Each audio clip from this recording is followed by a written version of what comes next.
프랑스 파리에 유명한 정신과 의사가 있었습니다. 어느 날 이 의사에게 한 우울증 환자가 찾아왔습니다.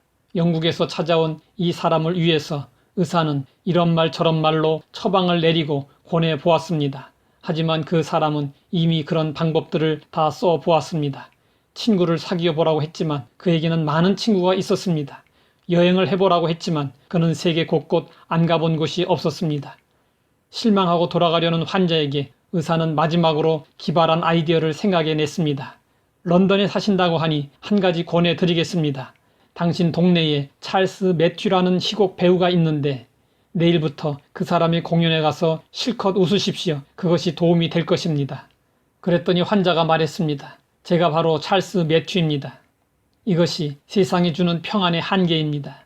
우리는 여러 가지 많은 이유로 마음의 평안을 누리지 못하고 있습니다. 예수님은 염려, 근심, 걱정으로 마음의 평안을 잃어버리고 사는 사람들에게 말씀하십니다. 평안을 너희에게 끼치노니 곧 나의 평안을 너희에게 주노라. 내가 너희에게 주는 것은 세상이 주는 것과 같지 아니하니라. 너희는 마음에 근심하지도 말고 두려워하지도 말라. 평안을 말씀하신 예수님은 풍랑 속에서도 주무실 정도로 마음이 평안하셨습니다. 물론 세상에도 평안은 있습니다. 그러나 예수님은 이 세상의 평안과 다른 평안을 주시겠다고 하셨습니다. 생존을 위해 치열하게 인생을 살던 어떤 사람이 47살에 주님을 믿게 되었습니다. 그가 처음으로 교회에 발을 디딘 날 그가 받은 첫 느낌은 마음의 평안이었습니다. 그는 어린아이가 어머니의 품 안에서 느낄 수 있는 그런 평안을 처음으로 맛보았습니다. 그리고 나서 그는 하나님께 물었습니다. 하나님, 당신의 이름은 평안입니까? 세상에는 온갖 것이 다 있습니다. 그러나 가장 중요한 평안은 없습니다. 사람들은 평안을 찾아다닙니다. 그러나 참된 평안은 세상에서 얻을 수 없습니다. 우리는 예수님이 주시는 평안을 얻어야 합니다. 세상의 평안과 예수님이 주시는 평안은 질적으로 다릅니다. 세상의 평안은 좋은 환경에서 잠시 유지되는 것이지만 예수님이 주시는 평안은 환경과 관계없이 끊임없이 솟아나는 샘물과 같은 것입니다. 그러면 어떻게 평안을 얻을 수 있을까요?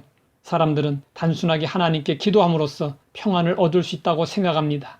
그런데 기도할 때는 염려 보따리를 풀어놓지만 기도가 끝나면 다시 염려 보따리를 싸가지고 가서 고민하는 사람들이 많습니다. 그래서 성경은 우리 짐을 하나님께 맡기라고 말씀하십니다. 너희 염려를 다 주께 맡겨버리라. 이는 그가 너희를 돌보심이라. 맡겨버리라는 말은 붙잡고 있지 말고 던져버리라는 것입니다. 왜 염려가 생기는지 생각해 보십시오. 내가 할 수 있는 일이라면 염려하지 않습니다. 할 수 없기 때문에 염려가 생깁니다. 염려할 일이 생기면 그것을 마음에 쌓아두지 말고 빨리 하나님께 맡겨야 합니다. 우리가 할 수 없는 일들로 인해 마음의 평안을 잃어버려서는 안 됩니다. 그러면 내가 할 수 있는 것과 내가 할 수 없는 것을 어떻게 분간할 수 있을까요? 첫째, 그 문제 때문에 혈압이 올라가고 잠이 오지 않으면 내가 할 수 없는 것입니다. 둘째, 식욕이 없고 아무것도 먹고 싶지 않으면 내가 할 수 없는 것입니다. 셋째, 아무데도 가고 싶지 않고 아무도 만나고 싶지 않으면 내가 할 수 없는 것입니다. 이때는 모든 염려를 주님께 맡겨야 합니다. 기도만 하지 말고 맡겨야 합니다. 평안은 기도하고 맡기는 사람에게 주어집니다. 주님께 맡기는 사람에게 주어지는 평안은 하늘 위에서 내려오는 평안이고 시험이 닥쳐도 흔들리지 않는 평안이고 누구도 빼앗을 수 없는 평안입니다. 하나님 아버지, 평안을 잃어버리고 사는 저희에게 참 평안의 길을 알려주시니 감사합니다. 예수님 안에 있는 참 평안을 우리도 누리기 원합니다. 우리 삶의 모든 무거운 짐을 맡아주시고 우리는 맡겨버릴 수 있게 하옵소서. 예수님의 이름으로 기도드립니다.